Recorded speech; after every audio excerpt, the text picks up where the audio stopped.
¿Cómo creen que ayudan a la digestión de alimentos?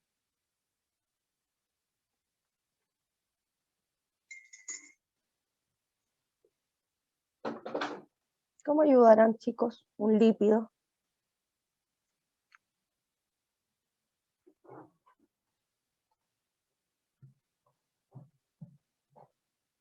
¿Se acuerdan de los ácidos biliares? ¿Tienen algún recuerdo por ahí? Sí, ¿Sí profe. o no? Ya. Los ácidos biliares van a ser compuestos derivados de colesterol. Por lo tanto, van a ayudar a la digestión de alimentos. Y así también por los ácidos biliares, también podemos eliminar exceso de colesterol. ¿Ya? Y son hidrófobos, por lo tanto no les gusta el agua y necesitan un sistema de transporte. Y estas son las lipoproteínas, ¿ya? Como dice su nombre, lipoproteína, proteína más lípido, ¿ya? Que va a estar conformada acá, hacia afuera, vamos a tener las apolipoproteínas, que son las proteínas. Entonces cuando ustedes vean, cuando se habla de apo, ya apo va a ser la parte proteica de esta lipoproteína, ¿ya? Vamos a tener colesterol también hacia afuera de esta lipoproteína, porque el colesterol, cuando pese a que es hidrófobo, vamos a tener que igual puede estar interactuando con el agua como interactúan las membranas plasmáticas, también puede estar hacia afuera. Vamos a tener los fosfolípidos, acá vamos a tener las colas o las cabezas hacia afuera, chicos, de la lipoproteína. La cabeza del fosfolípido.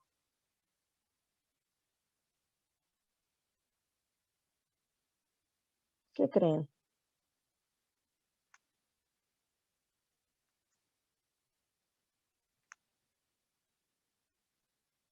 ¿Cómo es la naturaleza de un fosfolípido?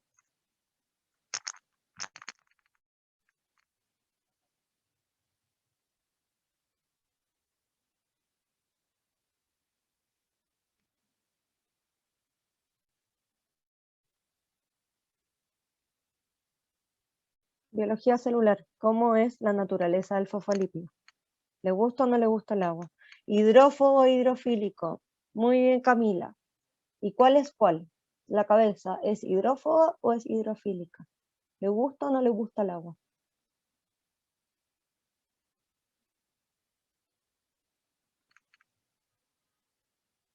La cabeza del fosfolípido. Camila dice que tiene una parte hidrófoba, que no le gusta el agua, y una hidrofílica. Muy bien, Javiera. La cabeza es la hidrofílica. Por lo tanto, miren, la misma figurita se los dice. Tenemos ahí las cabecitas hacia afuera, ¿ya? Que van a estar expuestas al agua y las colas van a estar hacia adentro. Y hacia adentro, entonces protegido va a estar el triglicérido y los esteres de colesterol que van a ser insolubles e hidrófobos. ¿Cómo funciona esto? A ver si con esta imagen, ¿recuerdan haber visto esto?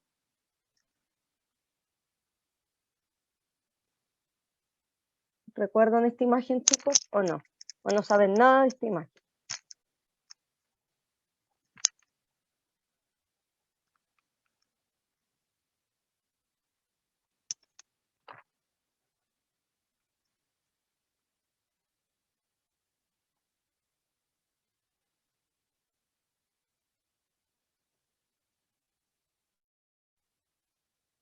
Algo que me puedan decir, chicos, que recuerden de esta imagen. Cualquier cosa.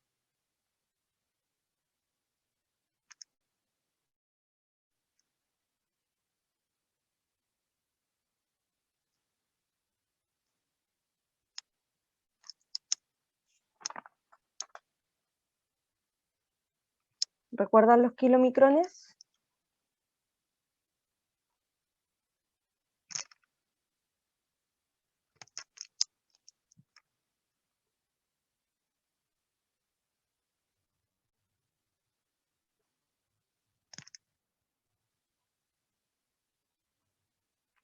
Nada. Ya, chicos, los kilomicrones se formaban en el intestino, ¿ya? Entonces ahí vamos a tomar los triglicéridos y el colesterol que va a venir de la dieta, ¿ya? Entonces, si los kilomicrones se van a formar por esto que viene desde la dieta, viene mi colesterol, vienen mis triglicéridos.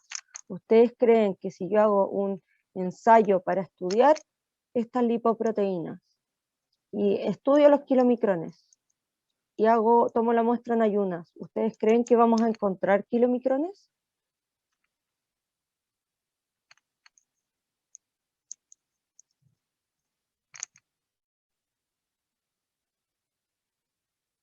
¿Creen que vamos a encontrar kilomicrones en ayunas? Yo creo que no, porque son ingeridos por la dieta, ¿no? Ya, se forman cuando ingerimos los triglicéridos y el colesterol, ¿ya? Entonces no deberíamos encontrarlos en ayunas. Si los encontramos en ayunas puede haber un desbalance, ¿ya? Desde los kilomicrones nosotros tenemos que tomar estos triglicéridos. ¿Por qué? Porque los vamos a utilizar en almacenamiento y en el transporte, entonces hay que tomarlos desde estos kilomicrones que van a estar en circulación y llevarlos a los tejidos. ¿Y cómo lo llevamos acá? Principalmente al tejido adiposo, vamos a tener una proteína que se llama la lipasa de la lipoproteína, ¿ya? Entonces va a ir cortando estos lípidos y vamos a tener glicerol, ácidos grasos, que van a venir de los triglicéridos, y vamos a poder guardar los ácidos grasos si es que tenemos suficiente energía, tenemos bien la glucosa, vamos a guardar esos ácidos grasos, si no, los vamos a oxidar y vamos a obtener energía de ellos, ¿ya? A través de la acción de la lipasa, ¿ya? Y estos kilomicrones van a quedar estos remanentes que van a tener principalmente colesterol. Este colesterol, entonces vamos a tener un poco de triglicéridos, vamos a tener colesterol y lo vamos a llevar al hígado, ¿ya? Aquí se ven distintos tamaños de estas lipoproteínas, ¿ya? ¿Recuerdan por qué la HDL se llama HDL y la LDL se llama LDL? Alta y baja densidad. Alta y baja densidad, ¿ya? ¿Cuál es la que tiene alta densidad? Por su sigla en inglés.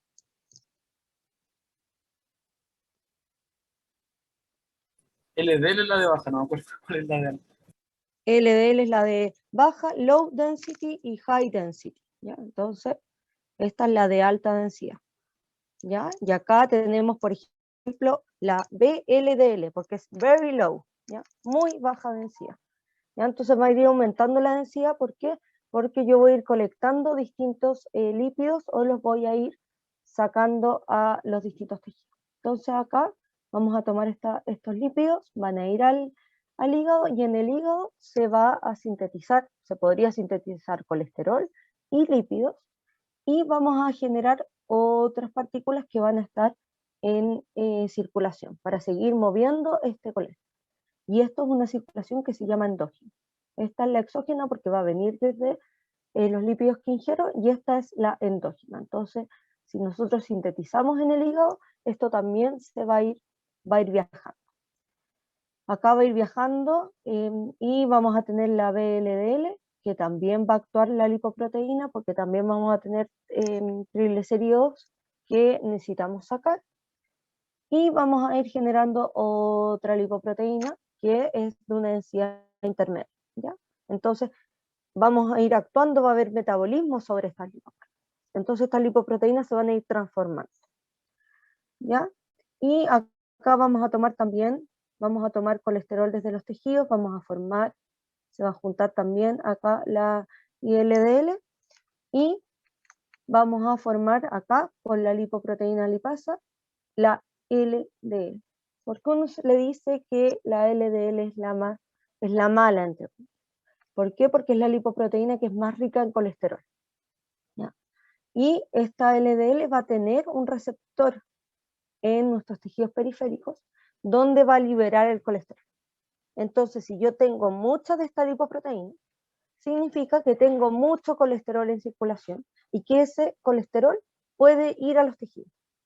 Podría ir a los tejidos y podría almacenarse, generar células grasas llenas de colesterol.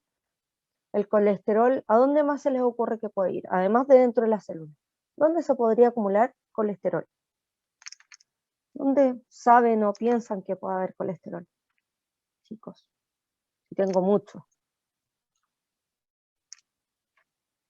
O sea, yo creo que se puede alojar también a nivel arterial.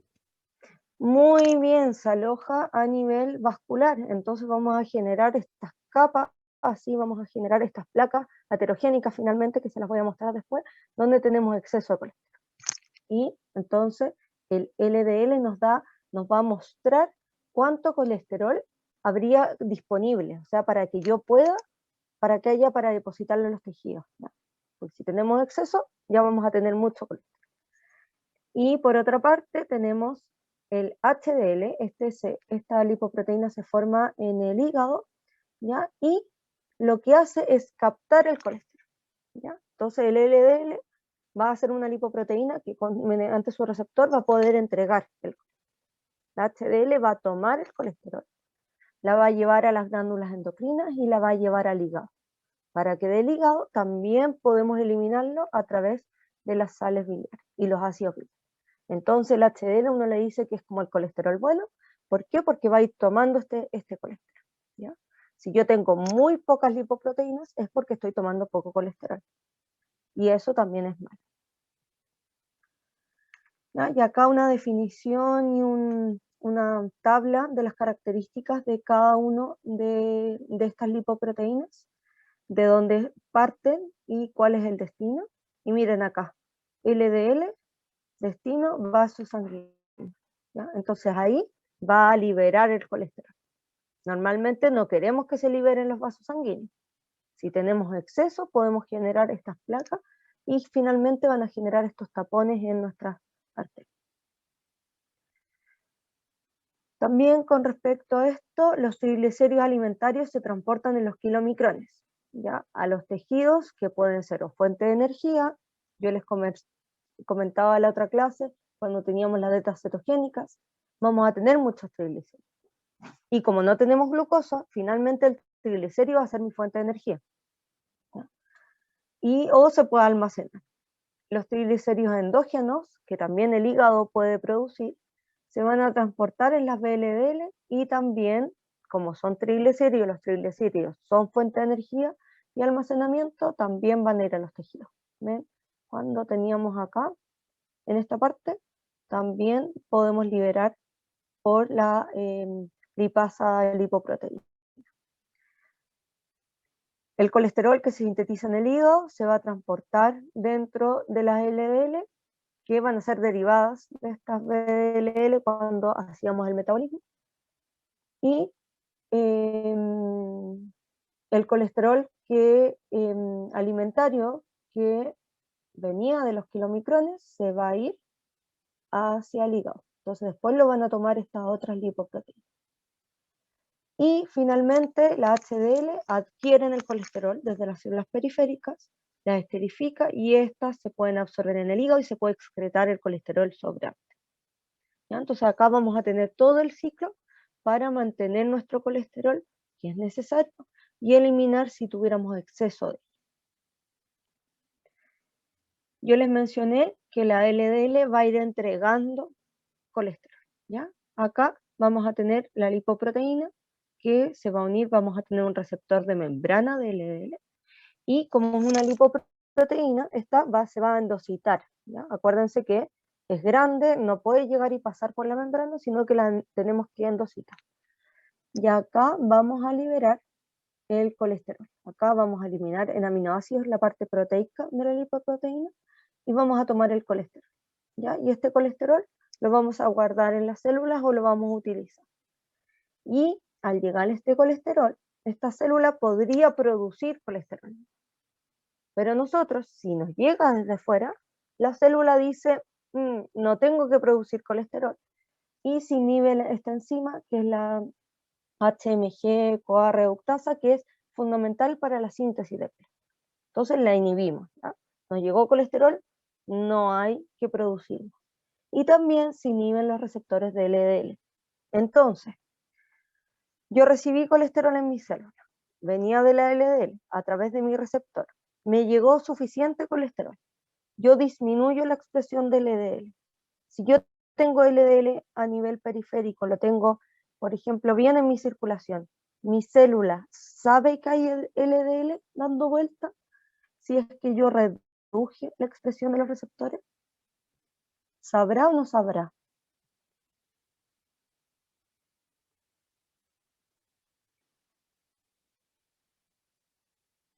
Chicos, llegó mi LDL con mi colesterol, ¿no? Acuérdense que es la más rica en colesterol. Entró el colesterol, por lo tanto, como feedback negativo, reduzco los receptores de LDL. Yo, si tengo LDL dando vuelta, ¿mi célula lo va a lograr captar? ¿O la célula ya no va a captar más LDL, aunque haya en circulación?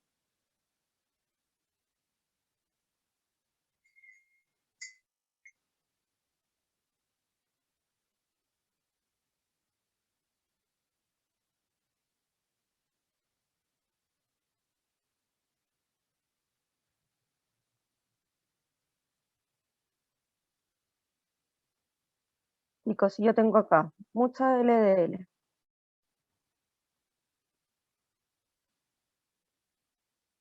¿ya? Yo capté la LDL, liberé el colesterol, disminuyó la expresión de los receptores. Estas LDL que están dando vueltas, ¿las puedo captar por mi célula? ¿Necesito el receptor para captarlas?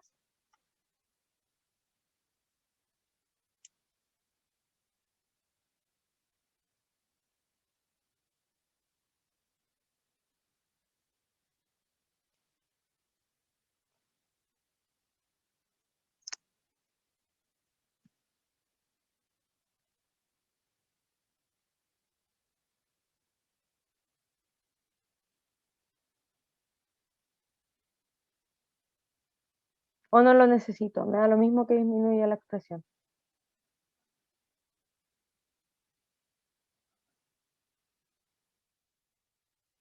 Quedarían dando vuelta y por eso se acumulan, ¿ya? Por eso aumenta el LDL. ¿Por qué? Porque si yo tengo suficiente colesterol no necesito captar más, ¿ya? Voy a disminuir la expresión del receptor, ¿ya? No voy a querer captar más, se van a acumular. Entonces después vamos a ir al laboratorio y vamos a encontrar que está aumentada la LDL. Y va a ocurrir que si no lo logro captar a nivel de mis células, puede quedar en mis vasos sanguíneos y además vamos a tener que las células que captaron mucho colesterol pueden ser tomadas por los macrófagos. ¿Se acuerdan de clases de inflamación que eran los macrófagos, chicos?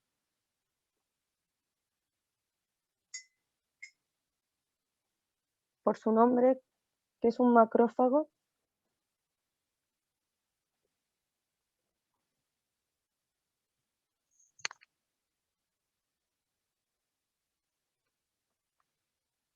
¿Qué significa fago? Es como eliminar del cuerpo, algo así. ¿Te recuerdo? Eliminar del cuerpo. ¿Y cómo lo eliminaríamos? ¿Qué significa fago?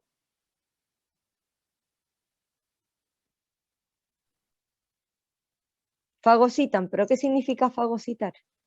Lo destruyen, claro.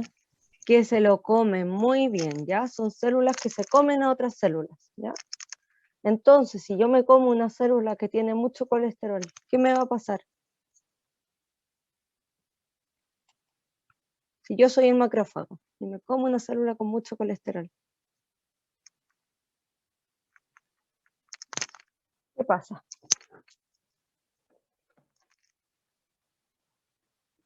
¿Qué pasa, chicos?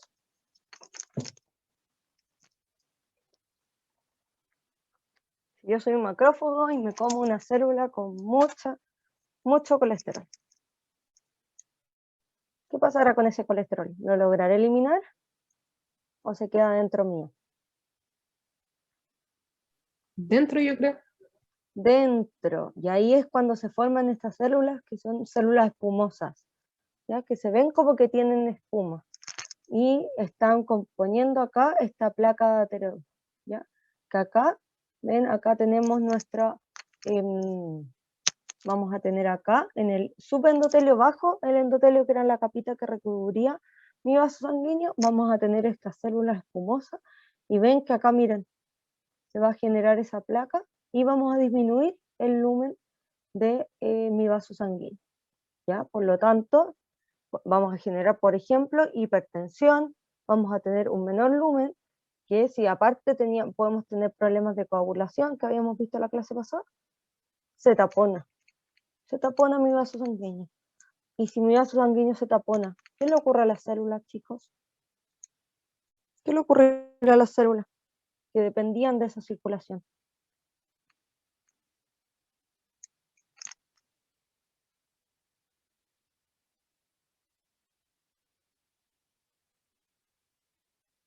¿Les llegarán los nutrientes? No, Acá.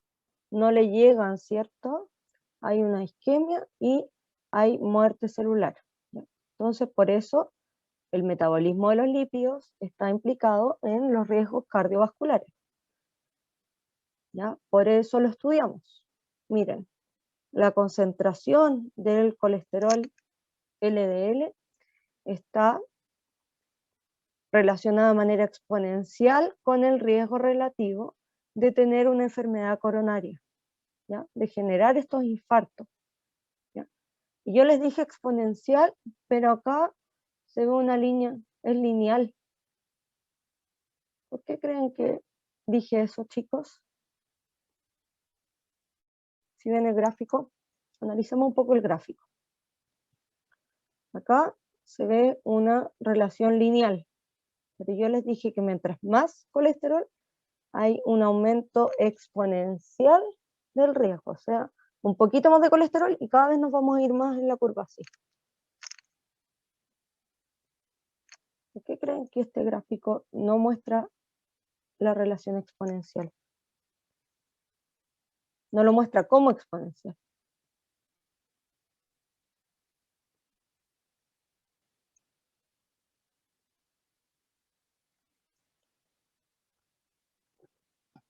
¿Cuáles son las variables que estamos viendo, chicos?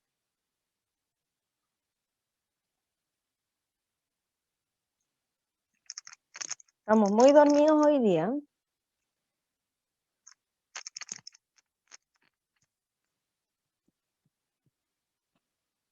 ¿Podría repetir, profe? O de otra forma la pregunta. Acá creen que con este gráfico se ve la relación de que aumentando el colesterol LDL hay un riesgo exponencial. O sea, como funciona con los terremotos, ¿ya? Que vamos aumentando un poquito el grado y cada vez el daño así es mayor. Sí, ¿Ya? profe. ¿Creen que esto sí lo muestra? Sí. ¿Por qué? Si yo veo una línea, no veo una línea exponencial. Porque mientras sube el colesterol, aumenta el riesgo, dice ahí. O sea, de 1 pasa, no sé, a 3.3 con 70 miligramos por decilitro de Ya, colesterol. pero es una línea así. Si uno lo ve así, es lineal, ¿o no? Sí, profe.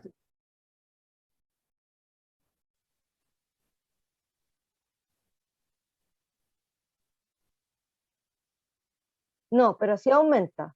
Pero podría aumentar de manera directamente proporcional o puede aumentar exponencialmente. Proporcional, creo. Sí. No, profe, está llevado al logaritmo, por eso se ve lineal. Ya, súper bien, Cristian. Eso quería que vieran.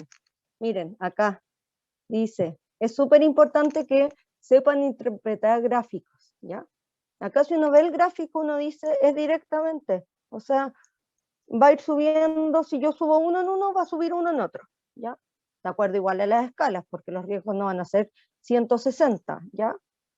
Pero si sube uno, sube el otro, ¿ya? Pero si nosotros ponemos, esto realmente es exponencial, la curva debería ser así, chicos. Pero para poder representarlo así, le pusieron logaritmo, ¿ya? Y al aplicarle logaritmo, lo vemos de manera directa, ¿ya? Entonces, para que sepan ver bien los gráficos y vean que uno puede decir, ah, es directamente proporcional. No. Después, cuando ya estamos aquí y empezamos a aumentar un poquitito, el riesgo es mucho mayor qué si yo aumentara acá? ¿Ya? Si acá yo aumento de 70 a 100, ¿ya? El riesgo va a subir menos que acá aumentando de 160 a 190. Eso significa el exponencial. Según este gráfico, si nosotros no hubiéramos visto el logaritmo, pensaríamos que sería el mismo riesgo, entre 70 y 100 y entre 160 y 190. ¿Ya? Entonces, súper importante. ¿Por qué es tan importante que midamos el colesterol? ¿Ya? No lo podemos dejar olvidado por esto, porque está asociado con un riesgo de enfermedad coronaria. Y acá, por ejemplo, vamos a tener una persona que va a tener un gen mutado en el metabolismo de los lípidos, y por ello va a tener concentraciones muy altas de colesterol, independiente de su dieta. ¿Ya? Y acá va a tener obstrucción de las arterias por depósitos adiposos, por lo tanto tiene, miren, si no tuviera este gen mutado, tendría 20 veces, o al revés, al tener el gen mutado, tiene 20 veces más riesgo de tener un accidente cardiovascular, ¿ya? Una enfermedad cardiovascular. ¿Por qué? Porque tiene concentraciones muy altas de colesterol de manera hereditaria. ¿Ya? ¿Y cómo vamos a estudiar esto, chicos? ¿Ya? Hipercolesterolemia familiar, que lo vamos a ver al final de la clase. ¿Ya? Pero es porque esta hipercolesterolemia o hiperlipidemia familiar es cuando se llama familiar porque es porque tenemos una mutación genética. ¿Ya? Acá un gen mutado, esta persona no se pudo escapar de eso, ¿ya? Y tiene concentraciones muy altas de colesterol. Los que no tenemos esta enfermedad, tenemos que evitar llegar a concentraciones muy altas de colesterol. ¿Cómo vamos a estudiar los lípidos? ¿Qué piensan, chicos, que es esto? Estos tres tubitos. ¿Qué infieren de estos tres tubitos? Grasa. ¿Qué grasa? ¿En cuál de todas? En los últimos dos. O en el último quizá que hice capa cremosa. Acá.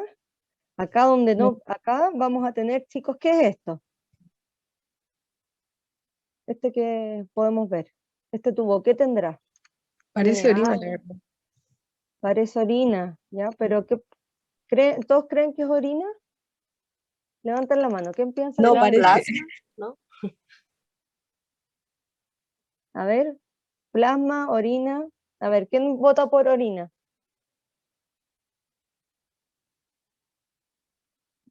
No tuvo muchos votos, ya la orina sería más, ay, Yanis que lo había dicho, la orina sería más amarillita, ¿ya? Alguien dijo plasma. ¿Podría ser plasma? Ya, hay un voto que sí, y podría ser también suero, ¿ya? Ahí vamos a tener el suero separado, y el suero cuando nosotros centrifugamos la muestra, o sea, no sabemos nada del paciente, deberíamos poder leer a través de eso. ¿Ya? Entonces, acá tenemos otros dos que no podemos leer, ¿ya? Acá estamos estudiando lípidos. ¿Cuál creen que tiene más lípidos? ¿El de más a la derecha o a la izquierda? Entre este y este. El último, ¿ya? Entonces uno, de manera visual, sin analizar todavía nada, ya podemos saber que esa persona tiene muy altos los lípidos. Y en particular, tiene muy altos los triglicéridos, ¿ya? Entonces, de manera visual, uno ya puede empezar a inferir algo de la muestra, ¿ya? Pero se estudian estos por métodos químicos y enzimáticos. Vamos a poder ver esos valores de los triglicéridos. Y estos vamos a actuar por la lipasa, ¿ya? Similar a lo que ocurre en nuestro cuerpo, que acuérdense que la lipasa vamos a permitir que captemos los triglicéridos en forma de glicerol y ácidos grasos libres. Luego con el glicerol vamos a tener otra enzima que le va a poner fosfatos, y el glicerol más oxígeno vamos a generar esta agua oxigenada. Y el agua oxigenada a través de la peroxidasa, y con el fenol y la 4-amino fenazona, vamos a generar un colorante. ¿Y cuál era la gracia de los colorantes? Que los podemos estudiar en el laboratorio y podemos ver cambios en la observancia de la muestra. ¿Ya? Si tenemos más colorantes, finalmente vamos a tener más triglicéridos. Con el colesterol es de manera similar, también vamos a generar dos reacciones enzimáticas que nos van a llevar a generar esta agua oxigenada, y con el colorante también la vamos a poder estudiar. ¿Ya? Pero acá vamos a tener que el colesterol podría estar unido a cualquiera de las lipoproteínas. ¿Cómo podríamos detectar cuál es la lipoproteína que está alterada? Y nosotros normalmente en los estudios de laboratorio no me dicen usted tiene colesterol, normalmente te dicen tienes LDL, tienes HDL principalmente. ¿Cómo creen que los podemos distinguir?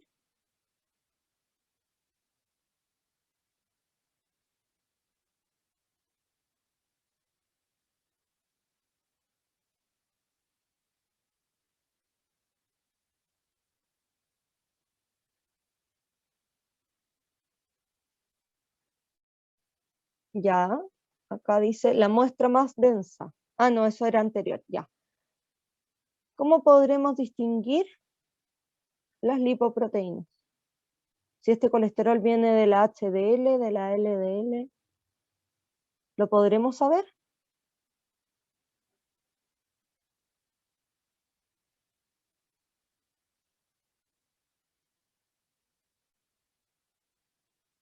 ¿O los resultados cuando pasan HDL, LDL son inventos? Porque usan la misma fórmula y solo podemos saber el colesterol total.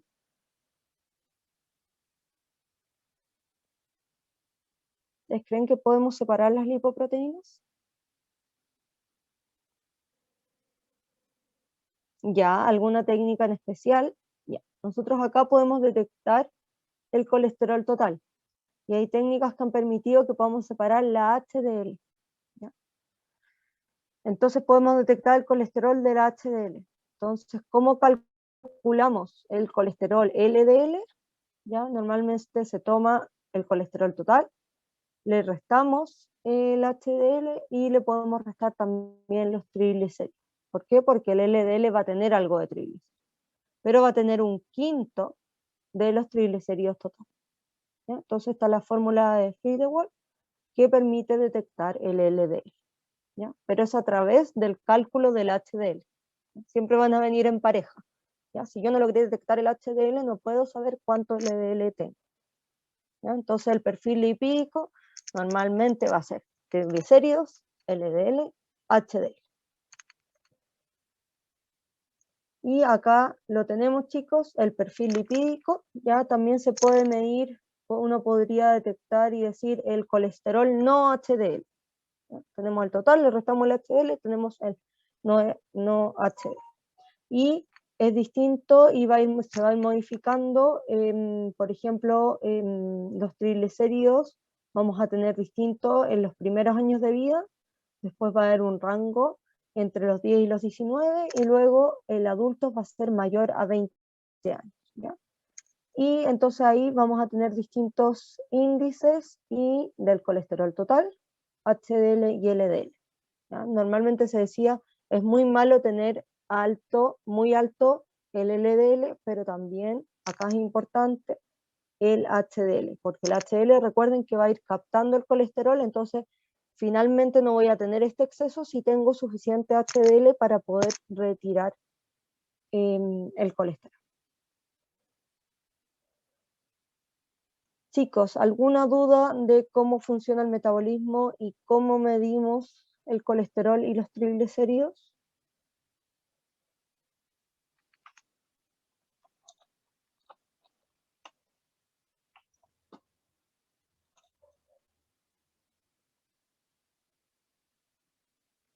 ¿No? ¿Ninguna duda, chicos? Ya. Entonces ahora vamos a ver cuáles son las alteraciones que se ven en este metabolismo lipídico. Y vamos a tener hiperlipidemias, o sea, aquí tenemos exceso de lípidos, ¿ya? Independientes sean colesterol, triglicéridos, y vamos a tener primarias y secundarias, ¿ya? Las primarias van a ser las genéticas, las que van a venir con nosotros, ya no son adquiridas, y normalmente se estudiaba, y ahí está esta clasificación de Fredrickson, modificado para las lipidemias, y hay distintos tipos, ¿ya? Y acá se pueden ver, por ejemplo, en la tipo 1 vamos a tener los kilomicrones aumentados, vamos a tener muchos triglicéridos con un colesterol normal, y acá, por ejemplo, vamos a tener capa superior cremosa. Lo que veíamos antes en esos tubitos de ensayo, vamos a tener la capa superior súper cremosa porque hay muchos triglicéridos, ¿ya? Esto se utilizó ampliamente, esta clasificación, todavía se utiliza un poco, pero está basado en fenotípicos, ¿ya? Nosotros, normalmente estas hiperlipidemias son por defectos genéticos, entonces uno podría decir, yo voy y veo la alteración genética. Nosotros tenemos los avances para ver. Pero en este caso, esta clasificación, que todavía se utiliza un poco, pero ya está un poco en desuso, se basa en un estudio fenotípico. Como yo veo el metabolismo de los lipoproteínas, veo que hay una capa superior cremosa, hay muchos triglicéridos, ¿ya? Y aquí estarán todas las lipoproteínas, chicos, acá, de las que están aumentadas, los kilomicrones, LDL, ¿están todas las lipoproteínas o nos faltará alguna?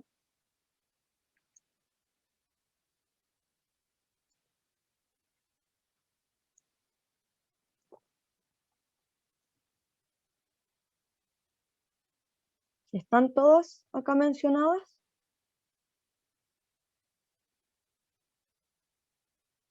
¿O me falta una? Falta la HDL, nada que ver. Falta la HDL, ¿ya? Entonces, finalmente, acá también por eso no es completa esta clasificación, ¿ya? Y además, como es fenotípico, no sabemos la causa de la dislipidemia. No sabemos si, por ejemplo, hay mucho colesterol circulando porque tengo una mutación y el gen de la enzima que producía colesterol está aumentada. Entonces, si tengo mucho de ese gen, voy a generar mucha proteína, voy a generar mucho colesterol. Y puedo tener una hiperlipidemia por causa de eso. No lo voy a saber, ¿ya? Pero todavía igual se utiliza un poco.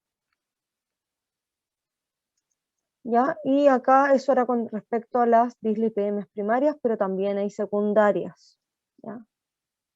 Para que vean, chicos, nosotros podríamos evitar las dislipidemias secundarias si vemos acá los distintos tipos.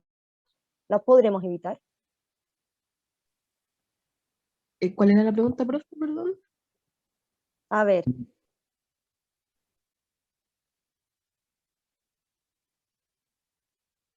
Muy bien, pero podríamos controlarlo, y al controlarlo podemos evitar llegar a las dislipidemias. ¿O no? ¿Podríamos controlar un hipotiroidismo? Sí se puede. Sí se puede. Se puede, ¿ya? ¿Podemos evitar una diabetes? Sí, Sí, profe. obesidad también. ¿Podemos evitar la diabetes? ¿Sí o no? Todos me dijeron Sí. que sí, ¿ya? A menos que sea diabetes tipo 1. 1, ¿ya? Pero la puedo controlar. Y si logro controlarla y logro mantener y mejorar el tema, el uso de la glucosa, no voy a necesitar exceso de lípidos, ¿ya? La obesidad la podemos controlar, la podemos evitar, Obvio. sí, ¿cierto? ¿Ya? Y la enfermedad renal muchas veces por la sobrecarga de todo esto que puede generar estas dislipidemias, ¿ya? Acá podríamos tener con la enfermedad renal que podríamos mantener estas proteínas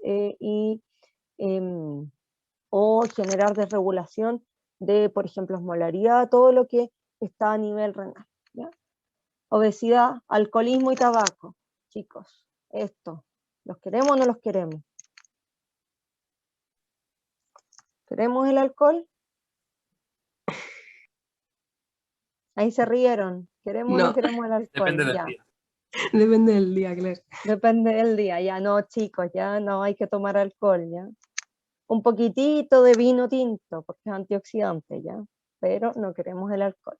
Y vamos a ver, yo creo que eso ya va a quedar para después de la solemne, vamos a ver que pueden haber intoxicaciones por alcohol, ¿ya? El tabaco, ayer fue el Día Mundial para retirar el tabaco, ¿ya?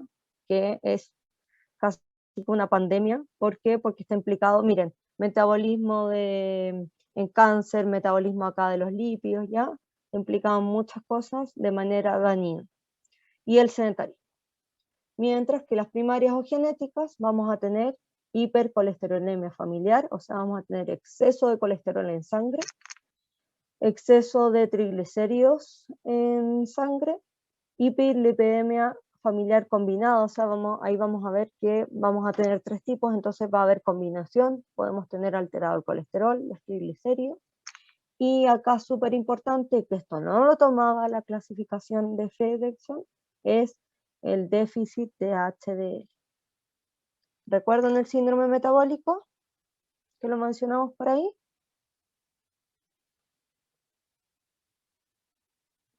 ¿Se acuerdan del síndrome metabólico, chicos? Y también está asociado acá a la dislipidemia secundaria, que lo mencionamos en glucosa. Nosotros teníamos varias alteraciones metabólicas juntas, ¿ya? Teníamos glucosa en ayuna alterada, teníamos hipertensión, teníamos obesidad, y eso se veía por midiendo la cintura del paciente, y teníamos triglicéridos altos y HDL bajo, ¿ya? Y eso eran 5 criterios que con 3 de esos criterios ya tenemos el síndrome metabólico. Con respecto a la hipercolesterolemia familiar, vamos a tener distintas causas. Vamos a tener que puede haber un defecto en el receptor del LDL. Si yo tengo un defecto, ¿se acuerdan cuando disminuíamos el receptor de manera fisiológica? Acá puedo tener un defecto que no voy a tomar el colesterol en mi célula. Por lo tanto, se va a acumular el LDL a nivel sanguíneo. Podemos tener un defecto, ya ese es el principal, la mayor causa de la hipercolesterolemia. Puedo tener un defecto acá, ApoB100. ¿Qué eran las APO, chicos?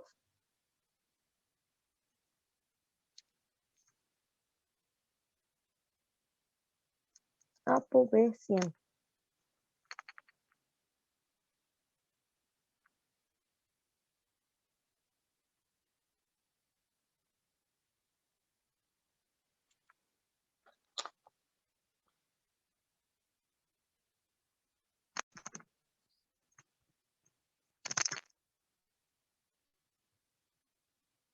Apolipoproteína. ¿Y qué era la apolipoproteína?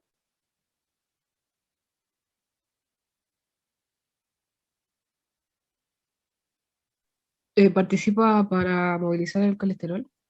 Ya, pero ¿qué componente? ¿Qué es? Esa es la función. Participa para mover el colesterol. ¿Pero qué es?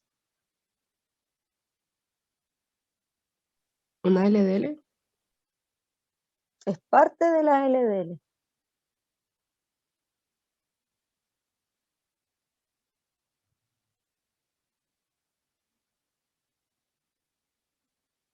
Ustedes son estudiantes, pero ustedes son personas antes de ser estudiantes. ¿Ya? No son animales, son estudiantes, son personas, ¿ya? Entonces, la apolipoproteína, ¿qué es? Se llama así por su función, pero ¿qué es? Una proteína. Una proteína, ¿ya? Entonces, porque acuérdense que nosotros decimos lipoproteína, es una estructura que tiene lípidos y proteínas. Entonces, la apolipoproteína es la parte de proteína, ¿ya? Entonces, si tenemos la parte proteica de la lipoproteína defectuosa, también nos va a generar hipercolesterol. Y acá vamos a tener otras 4 causas que ya están en menor proporción en las hipercolesterolemias familiares. La hipertriglicemia, ahí vamos a tener exceso de kilomicrones, ya por ejemplo si los estudiamos en ayunas, que donde no deberían estar y los encontramos, podemos decir que tenemos una hipertrigliceridemia, ¿ya? Y por otra parte tenemos la hiperlipidemia familiar combinada. podríamos tener solamente el colesterol LDL, y acá dice tipo 2A de Fredrickson. ¿Ven que todavía se utiliza? Incremento de triglicéridos y colesterol, ahí vamos a tener una hiperlipoproteinemia, o sea, la lipoproteína completa la vamos a ver aumentada, la LDL y la VDLL, y también podemos tener un exceso de la proteína ApoB100 con hipertriglicéridos. Entonces acá vamos a tener vamos a tener solamente un incremento de las VLDL, y este es el mencionado, el tipo 4 de Friedreich. Entonces acá no hay hipercolesterolemia y solo hipertrigliceridemia. ¿Cómo vamos a tratar el metabolismo del colesterol? ¿Conocen alguno de estos medicamentos, chicos? ¿No han escuchado hablar? ¿Los han pasado en fármaco o algo? ¿O todavía no?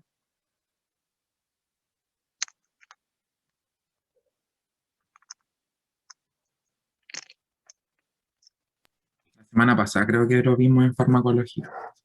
¿Sí? ¿Los vieron todos o vieron principalmente las estatinas?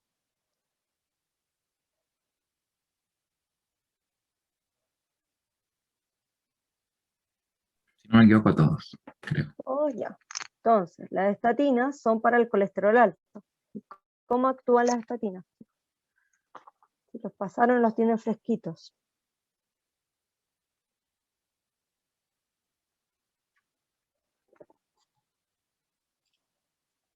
Todavía no los estudian, entonces no los tienen ahí bien Yo la verdad aún no lo estudio, profe. ya. Recuerden, cuando uno lo está pasando, de repente que tomen apuntos sirve porque ya les empieza a quedar, ¿ya? Y después es necesario estudiar menos porque finalmente el estudio es recordar lo que vieron en clase también, ¿ya? Ya, las estatinas inhiben la síntesis de colesterol, ¿ya? Y son súper buenas porque se han visto que pueden disminuir el colesterol, el LDL, disminuyen los triglicéridos además, y también aumentan el HDL. ¿Ya? También vamos a tener secuestrantes de ácidos biliares. ¿Qué hacen esto? El ácido biliar nosotros lo vamos a secretar en el hígado, ¿ya? Pero nosotros, para mantener nuestro metabolismo de colesterol, debemos reabsorber estos ácidos biliares, ¿ya? Si nosotros tenemos exceso, queremos excretar, sí, pero normalmente se reabsorben. Entonces, ¿qué hacen estos secuestrantes? Impiden que se vuelvan a reabsorber. Entonces, como no los reabsorben en el intestino, elimina el colesterol. Entonces, es una buena forma, pero se ha visto que aumentan los triglicéridos. Los fibratos también aumentan, en este caso, el catabolismo de las VLDL, ¿ya? Y se ha visto que disminuyen los triglicéridos, el colesterol y el HDL. El ácido nicotínico lo que hace es, actúa como sobre la lipasa celular, pero tiene una baja tolerancia, entonces no se utiliza mucho. Y acá tenemos un fármaco súper específico que lo que hace es disminuir las VLD. Y también se utiliza aceite de pescado, ¿ya? No sé si lo han escuchado hablar, que venden pastillas de aceite de pescado. ¿Chicos, lo han visto o no?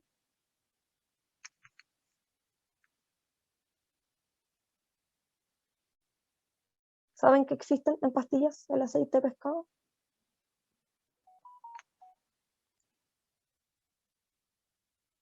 Ya, bueno, venden el aceite de pescado. Y el aceite de pescado también se puede utilizar porque disminuyen las VLDL. Por lo tanto, como las LDL vienen de las VLD, también lo voy a poder disminuir. Y es importante que también las hipertrigliceridemias responden bien al control de peso, ¿ya? Vamos a disminuir. Si logramos bajar y con el tema de la obesidad podemos bajar la hipertrigliceridemia y también el exceso de alcohol, ¿ya? Finalmente, ¿cuál es la importancia de estudiar el metabolismo de los lípidos? Especialmente en Chile. Miren, chicos, yo creo que ya les había mostrado encuestas nacionales de salud, ¿cierto? La última. y además la estudiaron con el primer mapa conceptual y la TSH. Miren, en la última encuesta nacional de salud, miren la prevalencia del colesterol total elevado. Miren, 25% de la población en hombres y casi 30 en mujeres, ¿ya? Tienen el colesterol elevado. Y miren, el HDL que no se tomaba, por ejemplo, para las dislipidemias genéticas. Miren, chicos, el 40% de nuestra población tiene disminuido el HDL. 40 de los hombres, 50 de las mujeres. Uno pensaría normalmente que los hombres tienen más problemas vasculares, pueden tener más colesterol. Pero los hombres tienen más elevados los triglicéridos. ¿Ya? Entonces imagínense, estos hombres que tienen el HDL disminuido, los triglicéridos elevados, y lo más probable es que tengan grasa abdominal, están con síndrome metabólico. ¿Ya? Y entonces el riesgo cardiovascular de nuestra población es súper alto. ¿Ya? Entonces por eso es muy importante controlarlo, y ven que el LDL elevado no es tanto. Uno decía, este era el malo, el malo, el malo. Ya, acá estamos viendo que finalmente uno dice, ya, el bueno está bajo, ¿ya? Pero el HDL está cumpliendo un rol importante en la enfermedad en nuestra población. Chicos, ¿alguna duda de el metabolismo de los lípidos? Traté de tomar lo principal para que quedara bien claro.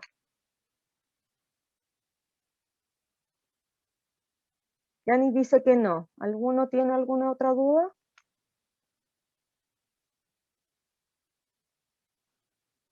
Profe, yo tengo una duda porque cuando uno se ¿Cuál? hace un perfil lipídico en, Sí. en un laboratorio de clínica, dice colesterol total. Entonces te sale el colesterol de HDL al LDL y el colesterol total. Entonces no sé si es como la suma o... Es esto, mire. Este es el colesterol total, el que nosotros vamos a tomar con esta reacción. Entonces vamos a tomar todas las lipoproteínas, ¿ya? Y ahí vamos a tener el colesterol total, ¿ya? Y el colesterol total podría estar en los kilomicrones, podría estar en la VLDL, en la LDL. ¿Ya? Vamos a tomar esto. Entonces hay que restarle el HDL y los triglicéridos. Entonces no es como que hagamos una fórmula, no, ya, LDL más HDL, colesterol total. No, también hay que incluir los triglicéridos. Por eso normalmente los perfiles lipídicos tenemos estas tres cosas: los triglicéridos, el HDL y el LDL. Ya, profe, entiendo. ¿Ya? El que usted se tomó tenía los tres, ¿cierto? Sí, profe. Por eso, es porque hacemos una fórmula especial, no es como que 100% uno menos el otro. ¿Por qué? Porque tenemos el resto de las lipoproteínas implicadas en el metabolismo. De hecho dice relación colesterol HDL y después me dice colesterol no HDL. Claro. Entonces ahí no tomaron ni siquiera los triglicéridos, le restaron el HDL. Ya entiendo, profe. ¿Alguna otra consulta, chicos?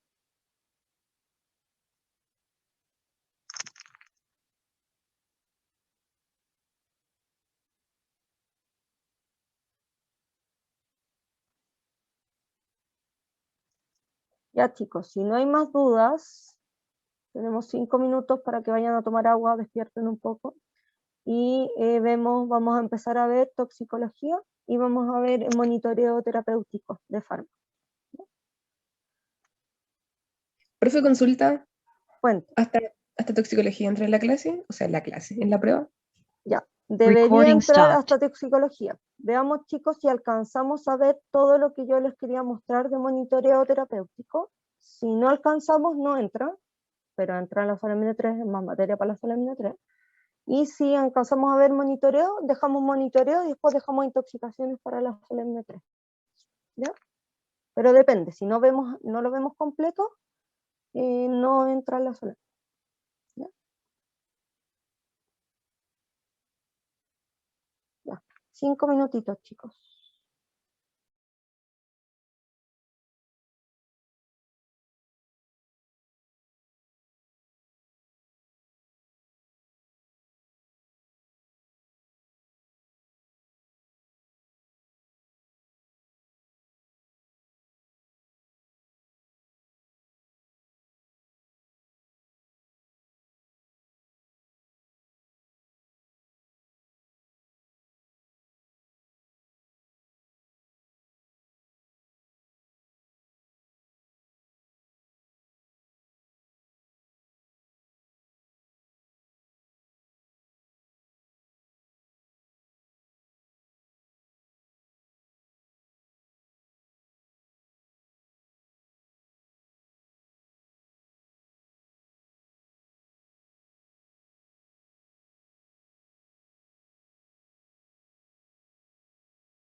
Ya chicos, ¿están por ahí?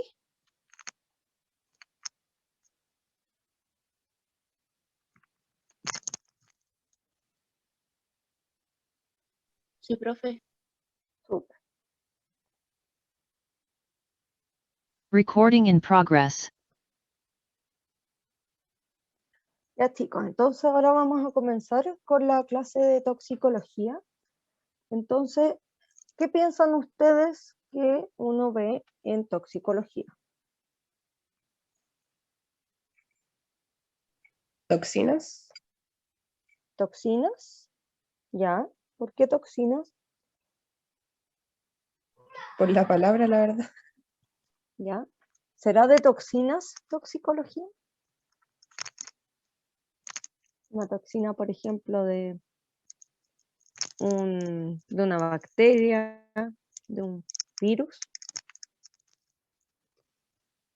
¿Creen que es de toxina o vendrá de otra?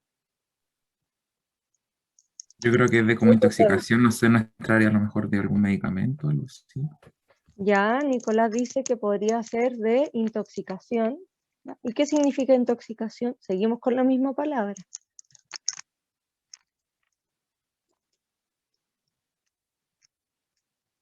¿Qué significará Algún intoxicación? efecto indeseado por el consumo de alguna sustancia.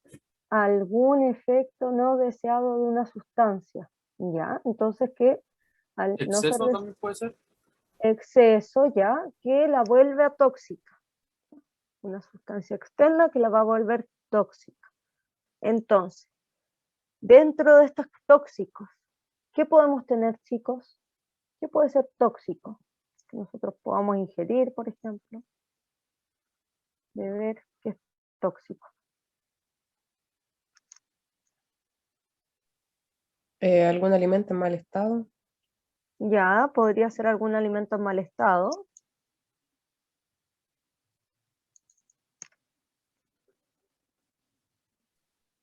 El paracetamol a dosis alta también genera intoxicación.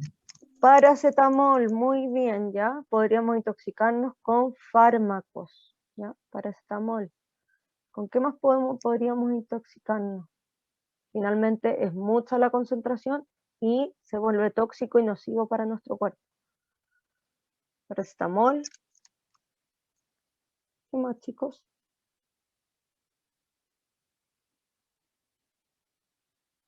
Que acabamos de ver en los lípidos, que era malo para nosotros, para nuestra salud.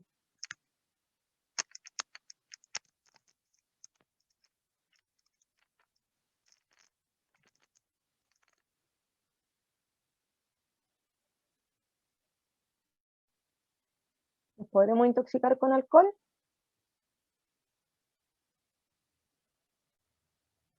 Sí, profe.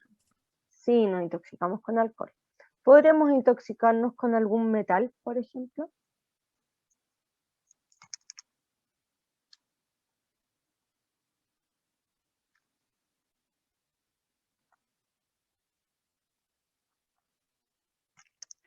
Como profe, ¿podría repetir la pregunta? ¿Nos podríamos intoxicar con algún metal?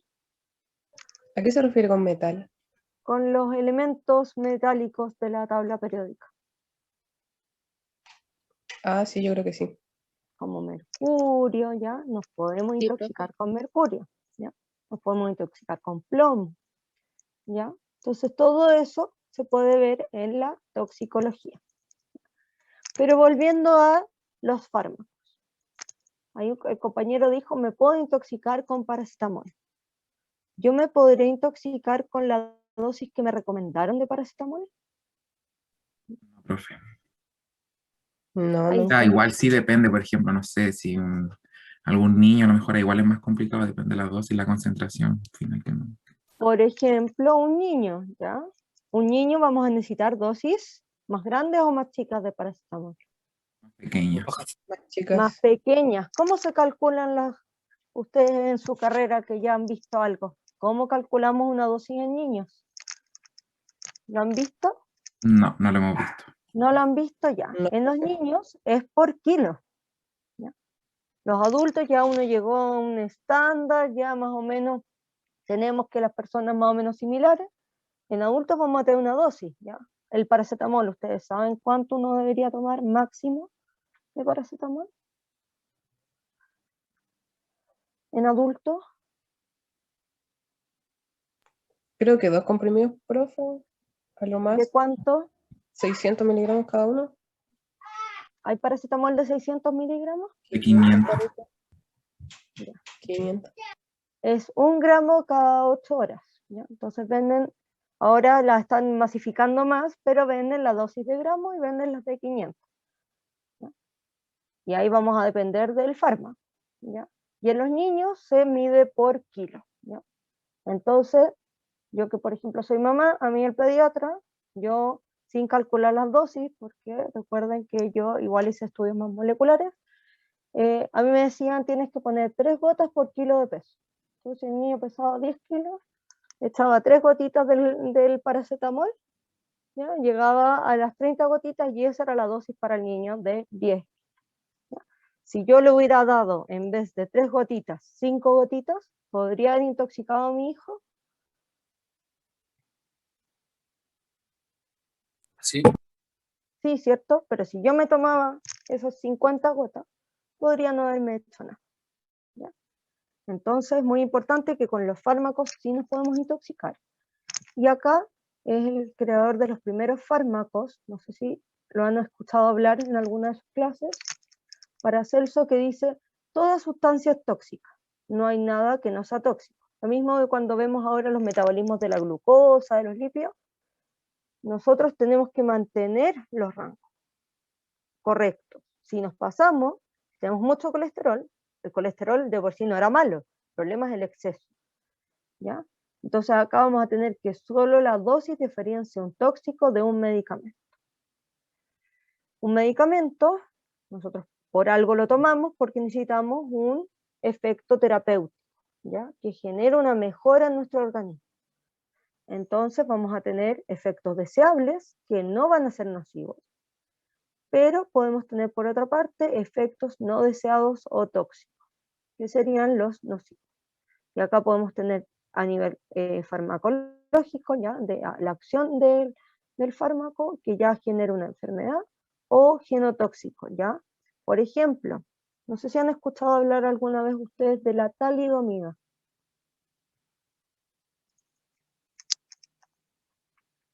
¿Han escuchado hablar de la talidomida, chicos? ¿No? ¿Nadie? La talidomida fue un medicamento que en los años más o menos 50, 60, se encontró que era muy bueno para el dolor de cabeza en embarazadas. ¿ya? Y se le empezó a dar la talidomida a las embarazadas. ¿ya? Este medicamento, antes de llegar a las embarazadas, tiene que haber pasado por algún control, chicos. Obvio. ¿Ya? ¿Por qué? ¿Por qué puede haber pasado primero, chicos? ¿Qué saben ustedes para que un medicamento llegue a la embarazada? Para que la embarazada se tome el medicamento.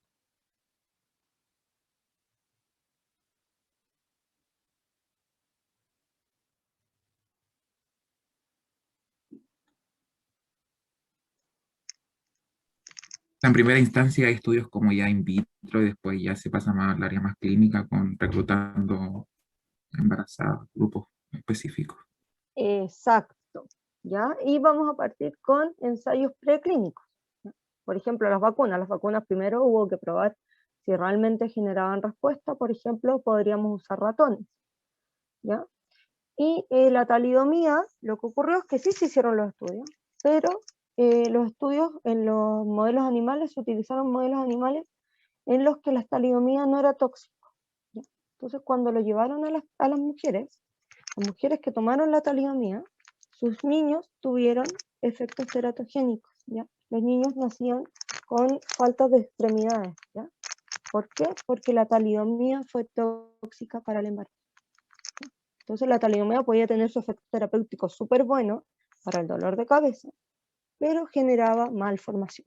Entonces ahí tenemos que puede tener efectos deseables, no nocivos en la madre, pero tuvo efectos tóxicos en los fetos.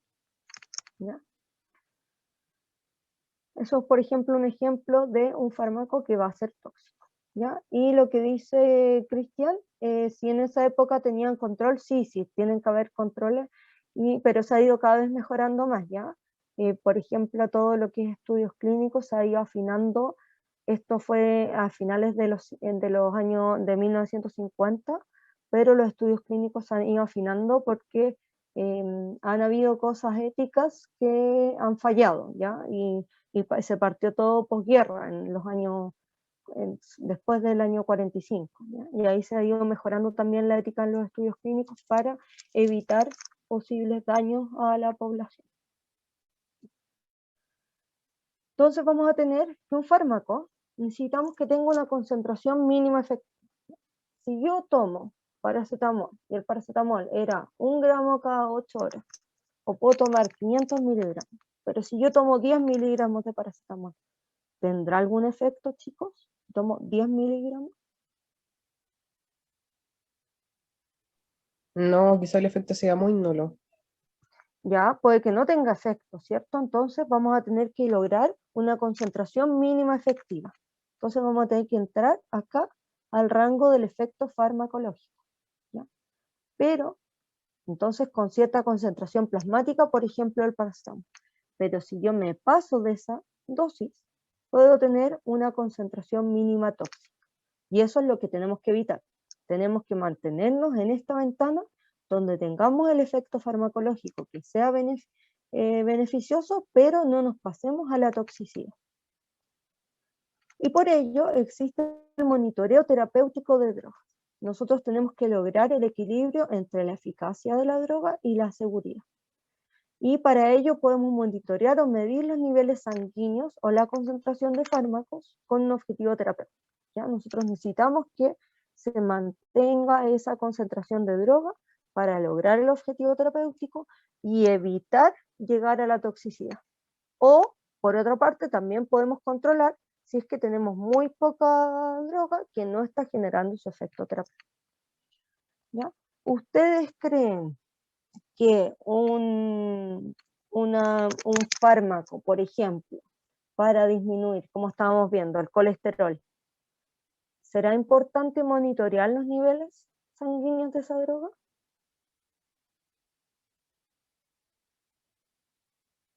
¿O yo podría optimizar la dosis de otra forma, sin tener que medir la droga en sangre?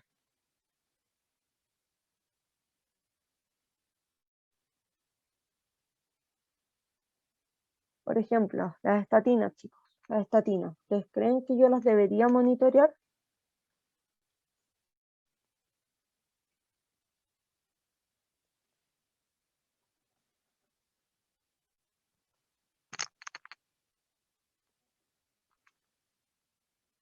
¿Qué creen? ¿Me valdrá la pena?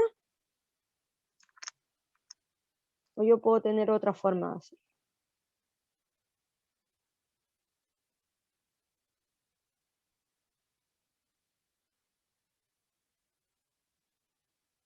El silencio otorga. ¿Ustedes entonces creen que sí tengo que monitorear la estatina? Entonces, todas las personas, que son hartas, que tienen problemas en el metabolismo de colesterol, ¿ya? Tuvimos, por ejemplo, la HDL que la tenían baja, y las estatinas las aumentan. Entonces, le tuve que dar a 40% de la población le di estatina. Entonces, al 40% de la población yo voy a tener que ir y medir la estatina en sangre, ¿o tengo otra forma más fácil de optimizar la dosis? Yo creo Que que no, depende profe. más que nada. A Dale ver, nomás, Nicolás, Nicolás. dale. Que yo creo que depende más que nada de los niveles de colesterol que uno tenga como Ya, la cuerpo. estatina, ya, y Cristian que iba a comentar, decía que sí o que no. Que claro que que no vale la pena, o sea, solamente en fármacos que tienen margen de seguridad estrecho.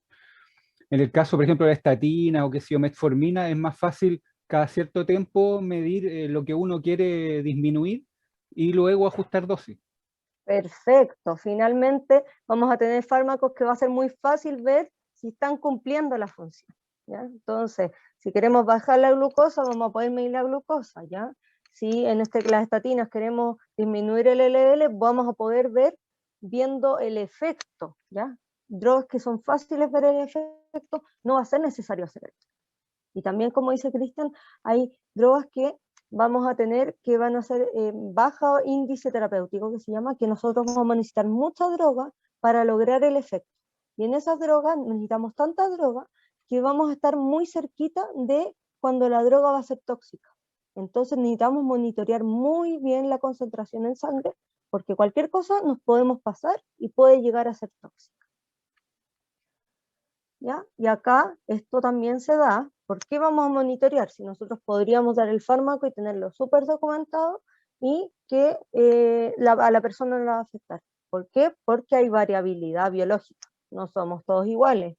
Hay diferencias de edad, de sexo. Entonces, en general, vamos a tener, por ejemplo, este intervalo de referencia en nuestra población, pero mi paciente A podría tener una mayor variabilidad de cuánto vamos a tener el fármaco en plasma. Entonces podría llegar a ser tóxico, mientras que en el paciente B podría no haber ningún problema.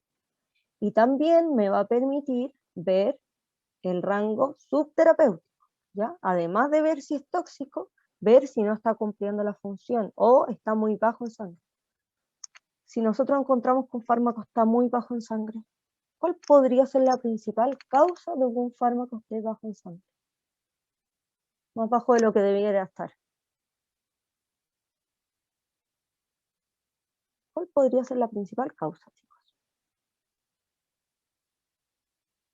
Que mi organismo lo haya eliminado de manera más rápida. Que mi Como- organismo lo pueda eliminar de más rápido, Nicolás.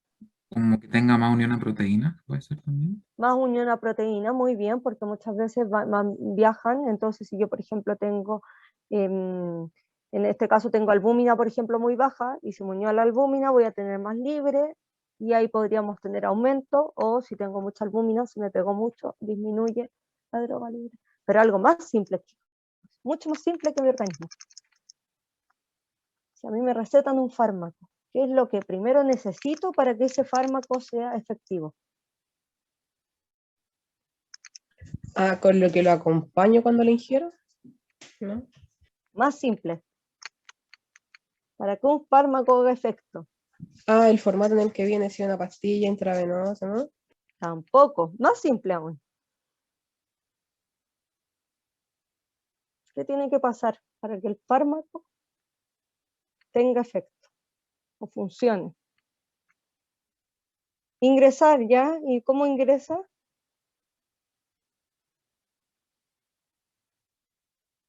Ya. Me lo tengo que tomar. No sirve de nada que me receten un fármaco si yo no me lo tomo. Y hay muchas personas que no se toman los fármacos. Entonces, si no me lo tomo, ¿cómo va a estar? Bajito o inexistente, ¿ya? Ahí está el tema de la adhesión a la terapia, ¿ya? Y nosotros acá con monitoreo terapéutico también vamos a poder ver si hay adhesión a la terapia, ¿ya? Hay muchas personas que se les olvida tomarse los remedios. Entonces, en cuanto al monitoreo terapéutico, tenemos que ver varias cosas. Tenemos que ver cuándo medir, ¿ya? Nosotros podría ser distinto tomar una muestra cuando recién ingrese el fármaco, que puede que no haya llegado a nivel sanguíneo, o recién comenzó una terapia, ¿ya? Cuando yo recién comencé una terapia, no voy a tener la dosis óptima en circulación. Yo voy a tener que tener varios, por ejemplo, varios días tomando la terapia, ¿ya? Por ejemplo, cuando uno se va a hacer un examen y muchas veces dicen que hay que eliminar los medicamentos de la circulación, ¿ya? Esto pasa lo mismo, cuando yo comienzo tengo que lograr un equilibrio. Entonces, ¿cuándo medimos?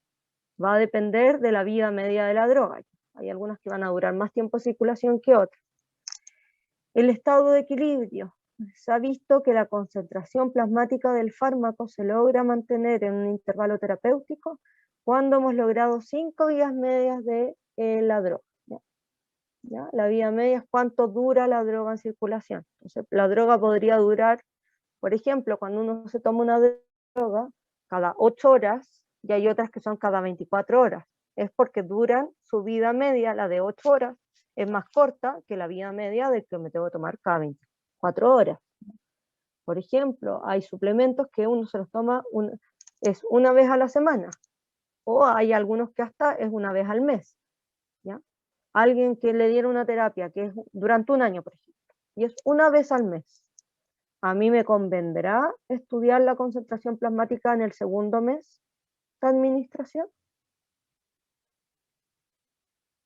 Me convendrá, si es por un año, una vez al mes. Y yo después del segundo mes tomo la muestra. Tal vez no llegue a su equilibrio, ¿ya?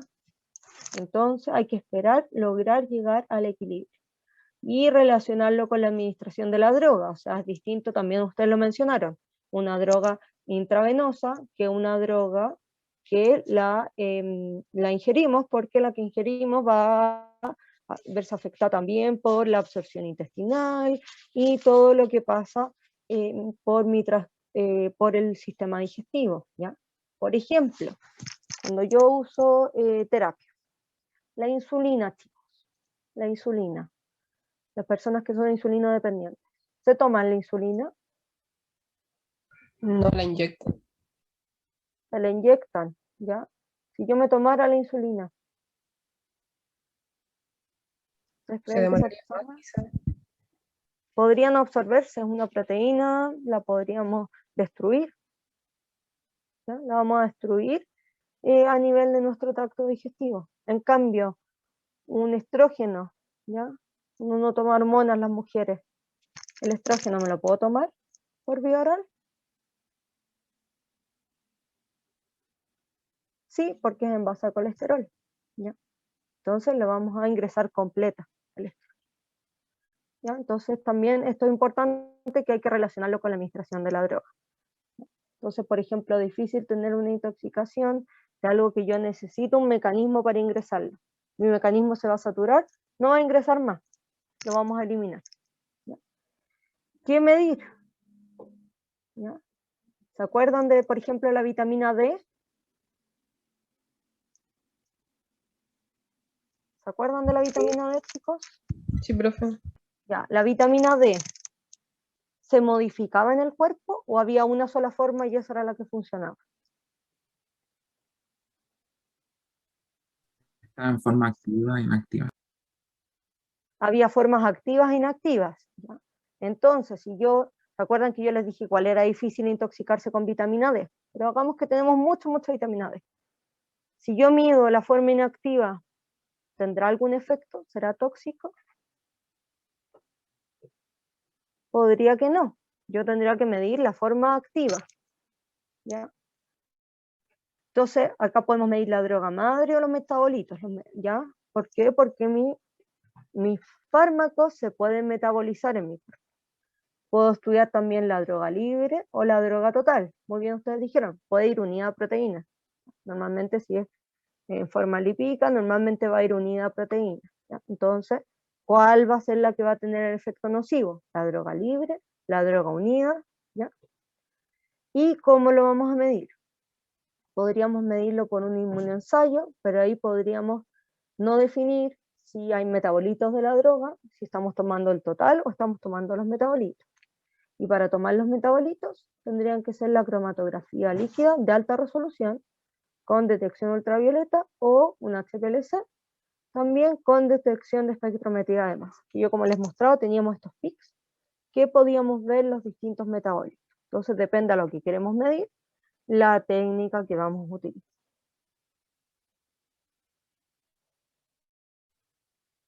Ya, chicos, lo vamos a dejar hasta aquí y no va a entrar en la solemne. ¿Ya? Recording ¿Alguna stopped. duda, chicos, de lo que hemos visto hasta ahora? No, profe.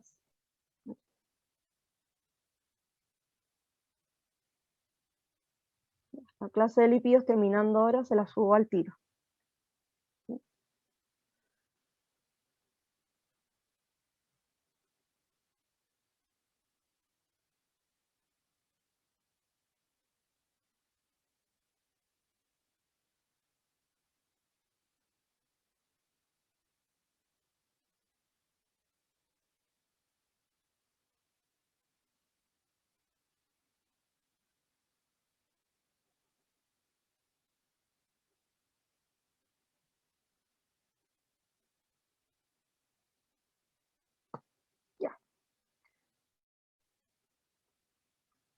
Gustavo Alfaro. Presente. Catalina Alfaro. Presente.